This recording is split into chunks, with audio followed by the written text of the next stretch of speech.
Hello and welcome to PFF Fantasy Football Podcast. I'm your host, Ian Hartitz, and tonight we're going to break down what we just saw happen in Patriots, Chiefs, Falcons, Packers, and then update some of the top injuries from Sunday and just over the weekend in general, and accordingly go over some of the top waiver claims that you should be looking to get this week. Happy week 5, everyone. Had some fun Monday night games. I am in the majority of people out there that do wish we might do 2 Monday night football games, have that weekly doubleheader instead of the Thursday night. This one was certainly nice. So recording here at 12:02 Eastern time from the beautiful, as always, Columbus, Ohio, and excited to get talking about this. So starting off, Chiefs defeated the Patriots 26-10. So on the Patriots side of the ball, they really had a chance in this game throughout. It was only 6-3 Chiefs at halftime, and the amount of times the Patriots kind of shot themselves in the foot was just amazing. They got a fumble by Sammy Watkins. They were able to almost force turnovers on several occasions from Patrick Mahomes. They had 2 interceptions, hit their defenders in the chest. They had another play where they sacked Mahomes. He seemingly fumbled it, or it was an interception straight to a Patriots player. It was inexplicably ruled dead, and we didn't even get a challenge flag out of it. So that was pretty wild. And then just on offense, every time Brian Hoyer got something going, disaster would usually strike shortly thereafter. It took just a horrific sack at the end of the first half where he thought he had a timeout, had an interception trying to go over the seam that just sailed on him. And then finally, just when he really was starting to get something together and go down and got inside the 20-yard line, get strip sacked to pretty much end the Patriots' kind of offensive chances. So really just bad game from Hoyer in general. Again, he briefly found his rhythm in the third quarter, picked up first down in his zone rushing, got Edelman a few times, but again, got inside the 15-yard line, got strip sacked, and then it was the Jarrett Stidham show from then on. Stidham now, in his career has 3 interceptions and I believe 17 pass attempts. Wasn't all on him. He did have a nice little touchdown fade to N'Keal Harry, but man, the pick 6, okay, he hit Edelman in the hands and went right to the guy. Last pick, not so much, and then defensive pass interference, Stidham from another interception before. So, I'm not saying Stidham is quite as bad as that, stat line, his career stat line's looking at this point, but certainly not a lot to pick from and really give him a ton of kudos for. In the backfield, so typical 3-back committee that we see with the Patriots. James White 33 snaps, Rex Burkhead 24, Damian Harris 21, but it was Harris really getting the run with Sony Michel now on the injured reserve list again. Damian Harris 17 carries, 100 yards, didn't have a target. That's what we're kind of expecting here in this early down role, but as long as Sony remains sidelined, he is going to be a threat to have 15 plus carries per week. Now once we have Cam come back, he's going to be the one stealing those fantasy friendly looks at the goal line. Wouldn't exactly go out there and blow your entire fab on Damian Harris, but hey, certainly worse guys to have in the potential lead early down back of a high scoring offense. So I do think when Sony's back, he's gonna get some run. A lot of people were saying, how would you ever play Sony Michel over Damian Harris going into this? As we said last week, Sony really did have his best game with the Patriots, arguably even going back to 2018 in week 4. It's unfortunate that he got injured afterwards, and now he's on the injured reserve. But I do think when Sony's back, we're going to see Harris, Burkhead, White, Michel, all 4 of them, an annoying, not so fantasy friendly committee with Cam Newton kind of running things and continuing to be the focal point of this offense. So speaking of Cam, so he's reportedly feeling good. He needs to pass 2 consecutive COVID tests, and then he could be on the practice field by the end of the week. It sounds like, from my understanding, that week 5 is not out of the picture. More likely week 6 and beyond. Obviously, he could stop not feeling good, and I have to deal with this thing. So, prayers up for Cam, of course. Hope everything's okay. But just sounding from some of the beat writers, it does sound like maybe week 5, if he continues to feel good, is a real possibility. So hopefully we will get that, because it's going to be tough to use any of these receivers in the meantime. And even once Cam's back, let's be honest, it's really only Edelman. But even that at this point, guys, it's tough. Damiere Byrd led the way, 63 snaps. N'Keal Harry was at 47. Edelman only 36. Truly only using him as the slot receiver in this spot, and didn't help his cause, with these drops. And going back to the beginning of last season, only Michael Gallup has more drops than Edelman. Sometimes drops can be overrated. It is one of those stats where the more targets you get, the more drops you're going to have out there, but certainly not, one of Edelman's better performances by a long stretch. Need to see more from him to try to elevate this passing game. So Bird, only real speed they have on the field. I think that's why he played so much. And N'Keal Harry still struggling with the separation. Again, nice little fade touchdown from Hoyer from Stidham inside the 5-yard line, but those are going to be few and far between. This guy still just has an incredibly low ceiling. Moving on to the Kansas City side of the ball. we got the Patrick Mahomes show. Not one of his best games, and we see that in the stat sheet with him, only completing 19 and 29 passes, 236 yards, pair of touchdowns. But again, mentioned this at the top. 2 dropped interceptions, should have had a fumble. The 2 touchdowns, I think, traveled a total of about 6 inches out of his hands. A pop pass to Tyreek and also a pop pass to Mecole Hardman for the score. So, hey, a win is a win is a win. And we see the Chargers and Patriots kind of routinely give Mahomes a little bit more trouble than other defenses. But the fact that the Chiefs can still have this convincing win. I know Cam wasn't there, and this is a much lesser version of the Patriots, but the fact they can have this convincing of a win when Mahomes has a quote unquote bad game tells you a lot about just how good this team is. Clyde Edwards-Helaire leaving a lot of fantasy managers disappointed. The usage is there. 16 carries, 64 yards, and had caught all 3 of his targets for another 27 yards. It's not like Darrell Williams or Darwin Thompson were doing anything. Clyde literally played 80% of the offensive snaps. That's a nice jump up than what we've seen in past weeks. But, it's a situation where they just didn't really have the goal line touches for him to try to convert. We saw him have so many in week 1. It seemed like this guy, would be scoring 3 touchdowns a week once he started finding his way into the end zone, but hasn't been the case so far. Keep firing up Clyde as an RB1. It's not like we're ever going to be benching this guy, but, perhaps the top 5 anointment was a little bit premature. Still think he's going to have better days ahead. And again, the fact that he did play 80% of their snaps in this game, far ahead of Darrell Williams and Thompson, who wasn't even out there, I think tells you a lot about where his role is heading towards the next bit of the season. With the wide receivers, Tyreek played 49 snaps, Sammy Watkins 44, Mecole Hardman 25, and DeMarcus Robinson 20. Didn't even see Robinson get a target. He did have a real nice block on the Tyreek Hill touchdown. Tyreek 4 catches, 64 yards, and a score. Mecole 4 catches, 27 yards, and a score. Watkins 43 scoreless yards. Again, like last week with Mecole, okay, great. He made the most of his limited opportunities, but still not seeing that, kind of snap shift we wanted to see there. He's a good guy to leave on your bench because, I've been stretching this all offseason where if one of Robinson, Watkins, or Tyreek goes down, we're talking about Mecole as a legit, wide receiver 3 option on a week-to-week basis. But for now, he's just going to be boomer bust flex more or less because there is a very real 0-point floor. But, with that speed and in this offense, he is capable of scoring as he's done each of the past 2 weeks. So, nice performance from Travis Kelce as well. 3 catches, 70 yards, no scores and 6 targets. I guess nice might be, a little strong word. We're expecting a little bit more out of him usually, but 45-yard catch and run. And he had another play where a fullback actually tipped it as the ball was going to Kelce. And if the guy hadn't gotten in the way, could have been a situation we're looking at some serious yak. There was not many people there. So, the big thing with Kelce for me, this was his birthday. He turned 31 tonight. I was just almost expecting at some point to see him drop off a little bit athletically, but that has not been the case this year. Guy looks as good as ever. Kittle's trying to snap that 4-year streak Kelce's had as the overall fantasy tight end 1, but Kelce still has to be the favorite to this point. So not the most exciting Patriots Chiefs games. I think we've seen better ones over the years, but credit to the Chiefs for getting the job done. Hopefully we get Cam back out there sooner rather than later. Later game, we had the Packers defeat the Falcons 32-16. That's 30 versus 16 points. Sorry to confuse that, but yeah, just another great game from Aaron Rodgers and, the pissed off FU tour, whatever you want to call it. It continues 27 for 33, 327 yards, 4 scores, not a single interception. He was in control all game. He had one of those free plays that he just seemingly makes, turns into a god every single time the defense jumps off sides and the refs don't stop the play. So he just at such a high level, and the scheme is really helping. They were showing, some of the next gen stats throughout the game, just how much of their offense is using play action and using pre-snap motion. There were plays where Aaron Jones is running the ball up the middle, and you see defenders more or less like still chasing the pre-snap motion somewhere else. So you know what? I do agree with the idea that talent overcomes scheme. It's about the Jimmies and Joes, not the X's and O's at the end of the day. But why not do both? Why not help your more talented players try to make great plays by setting them up with consistent success? That's what we see the Chiefs do all the time. Unfortunately, the Packers don't have this just endless case of playmakers like the Chiefs, kind of using this great scheme they got going on there. But either way, 30 points. Rodgers making it happen with anyone out there. And at this point, it's tough to, kind of predict for this guy to have a down game no matter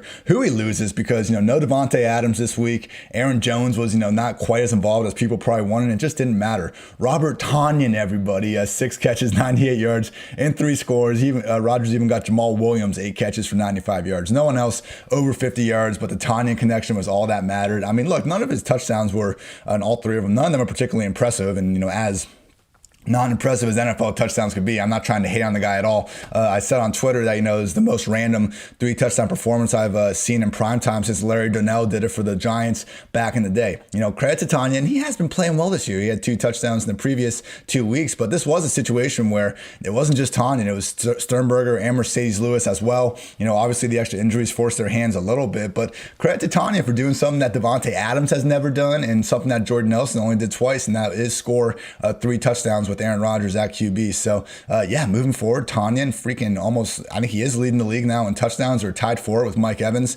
We're gonna have to treat this dude as legit tight end one. Aaron Rodgers loves him, and as we've seen over the years, if Aaron Rodgers loves somebody, he tends to get them the ball in a fantasy friendly way.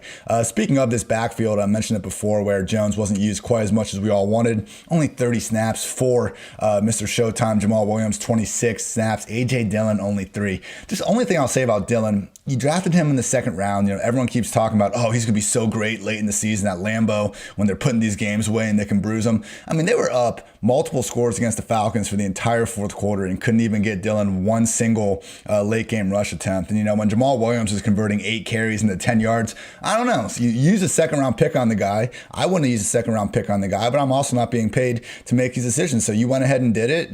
Go get the guy some touches in the spot that he's seemingly going to be used for. So that's enough there. With Aaron Jones, though, unguarded touchdown on the first drive. He had 46 yards. It looked like he was on his way to a huge game, but just saw a ton of Jamal Williams. And look, Jamal Williams isn't bad at all. He is this, solid incumbent back, as we've seen, with Gus Edwards, Jordan Wilkins this year, that, continues to limit the starter that we wish would get more run. Just a situation where it could be so much more with Aaron Jones than what we've been seeing already. But as it is, as the lead back of this Aaron Rodgers led #1 scoring offense in the league, or at least it was going in this week. We'll see afterwards. But, continue to treat Aaron as anyone's idea of a top, 5 fantasy back after they get done with this week 5 bye. Jamal Williams, I think we probably have to assume he would be the lead back if Aaron misses time. So definitely worse people to have on your bench than Jamal Williams, especially as long as this receiving room remains banged up. And with the receivers, Marquez Valdes-Scantling, 4 catches, 45 yards on 8 targets, just couldn't quite get it done. Had some opportunities deep and drew a few penalties, but not the big game we were looking for. He's going to be still in the upside wide receiver 4 conversation when Lazard and Adams get back, but kind of disappointed not see him take over a little bit more. Darius Shepard, 2 catches, 21 yards. Malik Taylor, 1 catch, 20 yards. Someone asked me today who I'd play, and I predicted Shepard, so going to pat myself on the back for being right by 1 yard. But clearly, with this team, and losing Adams, they were more than willing to lean on their running backs and tight ends. So credit to the Green Bay Packers. I was one of the people that looked at their numbers last year that painted the portrait of an 8-8 team. I thought they would regress. They have not. They have gotten a ton better second year with Matt LaFleur. Hey, if the guy's Aaron Jones usage isn't great, that's honestly a fantasy problem. That's not a real life problem. Again, the play action, the motion, everything's been great out of Green Bay, and we even saw tonight Yaya Alexander and Zadarius Smith, their true blue chip playmakers on defense, doing big things as well. So with that in mind, big story out of the Falcons. Calvin Ridley, 5 targets, 0 catches, 0 yards, 0 scores. Credit to Yaya Alexander, who is tracking him for most of the game. He doesn't make it easy on Ridley. He doesn't make it easy on anyone, even though he gives up some big games over the years. Amari Cooper and some guys have really torn up Yair in shadow coverage. But it reminds me of Marshawn Lattimore in that, he'll get beat, but we can't penalize a shadow corner for getting beat all that much, because there's a hell of a lot of corners out there that wouldn't even be given that sort of responsibility in the first place. We have seen guys like Yair, like Lattimore, really play at a high level for stretches, and that was tonight. But with that said, Ridley, his first 3 targets, he had plenty of separation, and Ryan wasn't able to put the ball on him. His last target of the game, he runs a post and is in the end zone, and Ryan just, threw it behind him, wasn't able to get the ball. It was a nice play by the safety, Adrian Amos, as well. Credit to him. And again, Yair, it wasn't like he was too far behind on those targets that ended up being incompletion. So not trying to take anything away from Yair. I'm just saying I've seen, as good as a goose egg performance can look for Ridley, I guess. I wouldn't worry about the ankle too much. He still looked healthy and was creating separation. So feel confident in saying we will not see another goose egg from Ridley this season. Unfortunately, Julio Jones re-aggravated his hamstring injury after just 4 catches, 432 32 yards. He looked good when he was out there. That's the most surprising thing. I mean, was actually picking up yak, breaking some tackles. Unfortunately, though, a situation that's going to need to continue to be monitored. If Julio's going to go out there and give it a try, we're going to have to continue to fire him up as a starter. But, definitely a situation where if he's on your team, you're going to need looking at a weekly, potential swaps with this hamstring injury. Definitely not healed at the moment. Other than that, we had Zacchaeus catching 8 of 9 targets for 86 yards, bunch of that in garbage time. Wouldn't really worry about him too much going forward. So I think Russell Gage, who only had 2 catches for 22 yards, will be more involved in future weeks if Julio's going to continue missing time. Shout out Hayden Hurst, 4 catches, 51 yards, but at this point, more of an upside tight end too than anything. Last couple points, Matt Ryan, just not a good game. Repeatedly, again, missing Ridley, wasn't getting anything downfield, only 285 scoreless yards on 39 attempts. Might be the point. I think it was PFF Sam himself, or it might have been Steve, but they brought up that, Matt Ryan's outdoor arm looking a little bit like 2015 Peyton Manning. I wouldn't go quite that far, but it is a situation where, against a better pass rush, maybe sneaky good secondary, like the Green Bay Packers, when Matt Ryan isn't in these great matchups and he is traveling outdoor, maybe at least consider, tapping the brakes on our expectations for him. So quickly on the backfield, Todd Gurley, 16 carries, 57 yards, 2 scores. Jokes were flying on the old Twitter sphere about his slow start in the game. Had some nice runs. I mean, to his credit, had a really nice cutback, and then when he scored, he broke some tackles. And then his second touchdown, he kind of got stuff going up the middle and was able to bounce it outside. So, announcers talking about his vision. I know people kind of roll their eyes, but, Gurley, okay, he's definitely not the same guy he was in the past. And a lot of it is just, volume based, but, credit to him for making some plays tonight. As long as he continues to get these type of roles in an offense like the Falcons that will be putting up more points in the future, or at least you would think so, he is going to be able to continue to flirt with that RB2 we're going to see that top 12 sort of consistent production in his general range of outcomes. So 2 fun games. I want to give a quick shout out to our sponsors before we move on here to some of the injury discussion over there at Underdog Fantasy. I absolutely love Underdog Fantasy. If you like fantasy football, you need to be playing on Underdog Fantasy. No lineup setting, waiver wires, or bad trades to deal with. Team that built the app is top notch and the customer support is the best in the game, constantly updating and adding new features. Look up Underdog Fantasy on your app store or go to underdogfantasy.com to play today. Make your first deposit today and be sure to use my code PFF after you do to let them know that I sent you. All right, so, on the Sunday night edition of the podcast that comes out Monday, I try to talk about the injuries that just happened, but, we usually don't have much information until Monday when these coaches have the press conferences, and then really until Wednesday when we see the practice reports. So still take it with a little bit grain of salt, but we have gotten some key updates. I'm just going to go through these quick, and then the applicable moments that, are going to help us out with the waiver wire selections I'll bring up in a second. So quickly on the injuries, Nick Chubb with an MCL sprain. He's been added to injured reserve, expected to be out as long as 6 weeks, at least 3 weaks. Chargers running back Austin Ekeler, grade 2 hamstring strain. He's expecting to miss 4 to 6 weeks. Sony Michel is on IR, as I mentioned before, with a quad injury. He's not expecting to miss the whole season, but, again, at least going to miss 3 weeks with this, 2020 COVID-influenced IR spot. Jimmy Garoppolo with the ankle, still considered day-to-day. Seems like he is trending towards being able to suit up this week, though. Same thing with Raheem Mostert with the knee injury, situation where they have been kind of bringing these guys along. You would think that they have a chance to get back on the field sooner rather than later. Just all kinds of injuries on Tampa Bay right now. I'm looking at their practice report. Mike Evans with a sprained ankle, didn't practice. Gronk was limited with a shoulder. LaShawn McCoy with an ankle injury. Scotty Miller with a hip and groin injury. Justin Watson with a chest injury. Short turnaround on Thursday night, and they don't have many healthy wide receivers on that team. So I did rank Tom Brady pretty high in my rankings I was doing today, but upon seeing that practice report, might have to bump him more around that QB1 borderline, as good as he did look last week. And then finally, Christian McCaffrey with his ankle injury will be out at least one more week. So with those updates aside, let's talk about what they mean, who we should be targeting. And I know one real popular waiver wire candidate this week is backup Browns running back D'Ernest Johnson. And look, he played great last week against the Cowboys, who seemingly can't stop anyone. And I love D'Ernest Johnson as a AAF lifer and truther over here. I miss that league. But look, the only reason why D'Ernest had that sort of run was because of the Kareem Hunt groin injury. I mean, I really doubt that once he's 100%, Johnson's going to have any sort of role. We saw Dontrell Hilliard even splitting some of these backup snaps with D'Ernest Johnson. I mean, look, Kareem Hunt, they paid the guy. We all know how good Kareem Hunt is. If he is healthy, he is going to be playing 70, 80% plus snaps at a minimum. Wouldn't even be shocked if he's approaching a true every down role. So for D'Ernest Johnson, we're looking at best case, a situation where he continues to get this, 40, maybe 50% role, kind of splitting it with Hunt, but Hunt's obviously the better receiver, so he's going to be getting the fantasy friendly touches there. And, okay, the quote unquote best case scenario for D'Ernest, okay, if we're saying Hunt could somehow be removed from the picture, I mean, I don't think D'Ernest Johnson just takes over this backfield by any stretch of the imagination. Again, Dontrell Hilliard being used, and they would likely bring in someone else. So D'Ernest is fine. And, the Browns, if they're going to keep running the piss out of the ball like they've been doing, you're in a situation where Hunt and D'Ernest could feasibly give you some value, but I think we saw the highest end of his outcomes already last week. I am not going to be blowing the fab on D'Ernest Johnson. He's not going to be usable if Kareem Hunt is healthy, and even if Kareem Hunt doesn't get healthy, I'm not convinced we could treat D'Ernest as more than like an upside RB3. Chase Edmonds, hopefully he is not on the waiver wire in your league because you already own him. Because again, we've been stressing all offseason: Latavius Murray, Chase Edmonds, Tony Pollard, Alexander Madison, big four that we really think could have those top 12 RB roles if disaster strikes.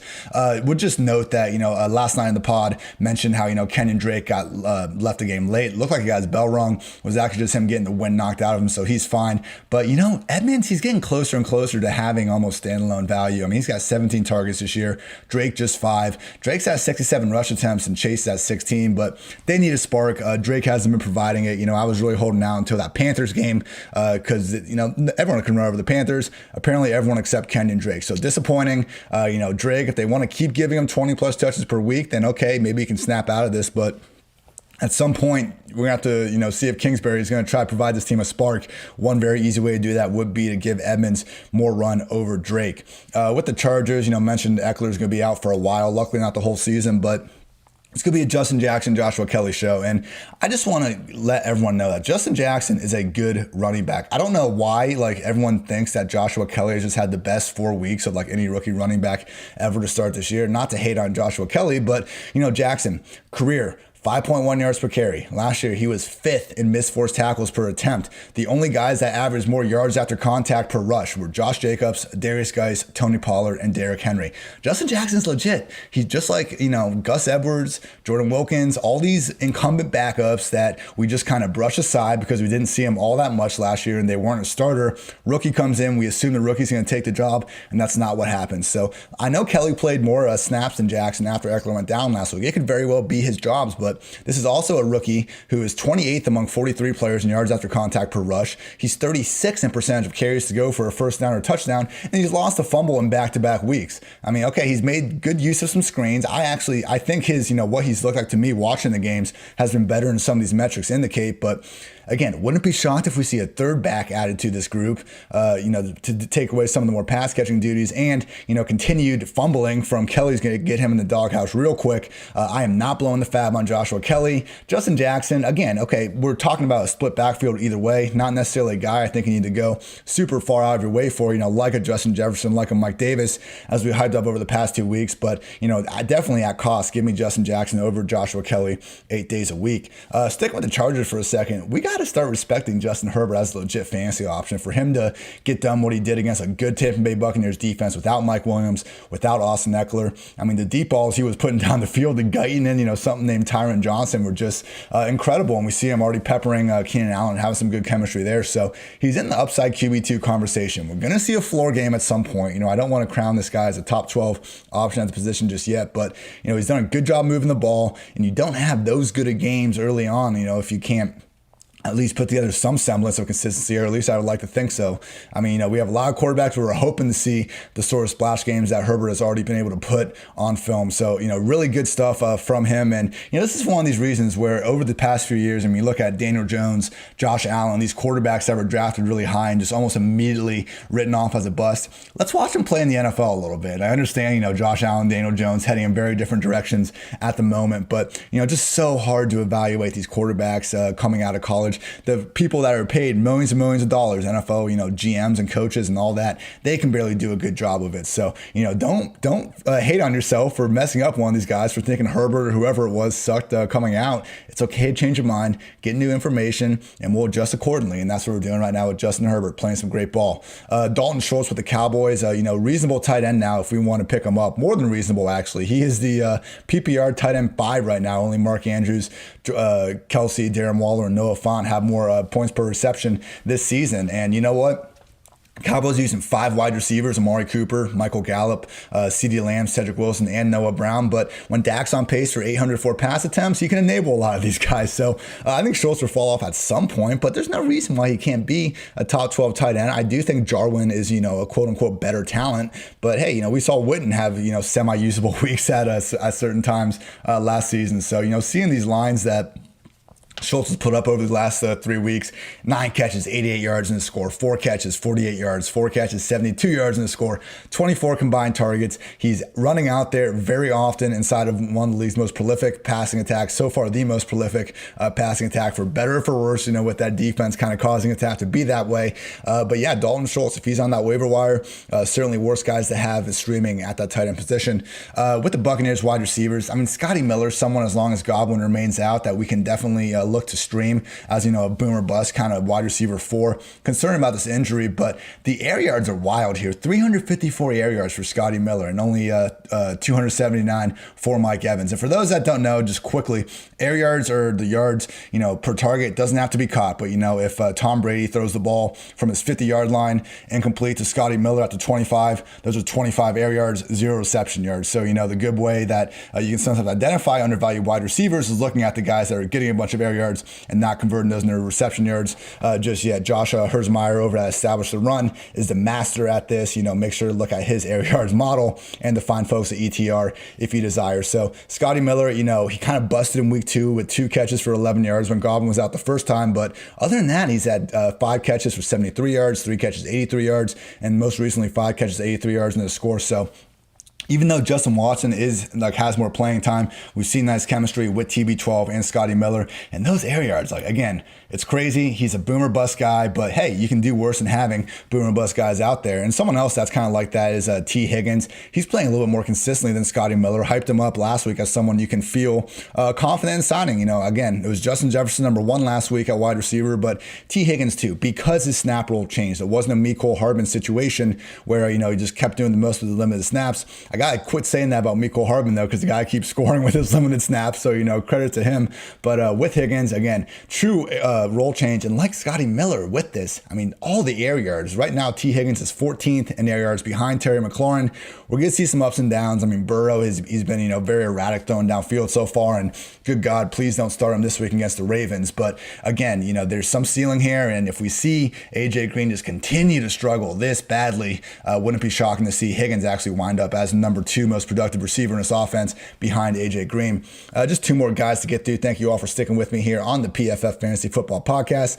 Tim Patrick had a real big Thursday night game for the Broncos, and KJ Hamler's got this hamstring injury. Cortland Sutton's on IR. Noah Fant's got the ankle injury. Not crazy to think that, Patrick could be the number 1 or number 2 in this offense now. I still think Jerry Jeudy will be the guy. He's got all sorts of air yards. He's up there in the top 20, but Tim Patrick, 4 catches, 43 yards in the score, 6 catches, 113 yards in the score on 11 targets. He's making the most of it. Gotta give him credit. Drew Lock's coming back. Don't think it's gonna be this week against the Patriots, but you know what? There's very few number 2 or number 1 wide receivers out there on the waiver wire. If you want Tim Patrick at the bottom, you at least got a guy that's looking at potential for 5+ targets per week, and we know he can at least do something with it. Last guy I'll go over, Alie-Cox. I affectionately wanted to nickname him Maction. I don't think we're going to see too much of him moving forward, unfortunately, though. Snaps have gone down in back-to-back weeks with Jack Doyle back, and the real deal breaker was this last week. Trey Burton came back from injured reserve and actually outsnapped Alie-Cox. So I know Alie-Cox keeps scoring touchdowns, but his yardage ceiling is seemingly like 20 at this point, as long as he is the 3rd most used tight end in his own offense. So great player. Wish they would use him more. Doesn't seem to be the case. Before we get out of here, quick shout out to our sponsors at Monkey Knife Fight. If you guys want a discount on a PFF Edge subscription, go to Monkey Knife Fight, deposit $20, and you will get a free PFF Edge annual subscription. That's a $40 value for just $20, and you get the opportunity to turn that $20 into even more money playing daily fantasy and prop games at one of the fastest growing fantasy sports sites in the USA, Monkey Knife Fight. So go to Monkey Knife Fight, deposit your $20 with promo code PFF today to receive your free PFF Edge annual subscription. That's going to do it, everyone. Thank you for listening to Pro Football Focus Fantasy Football Podcast. I'm your host, Ian Hartitz, coming to you with these every Monday, Tuesday, Wednesday, Thursday, Friday. Make sure you tune back in Wednesday for a full game-by-game breakdown of Week 5. On Thursday, we're going to be turning back around and doing some more focus, just questions on kind of the key players that, we're all debating throughout the week. And then Friday, have some more injury notes for the weekend and wrapping up Thursday Night Football. So thank you again for listening. Until next time, take care. Thanks for watching the PFF YouTube channel. And if you want to subscribe, all you have to do is push the button. Don't forget everything you get. A little fantasy, push the button. A little green line for the gambling aspects of the game, push the button. College football, push the button. The YouTube channel from PFF.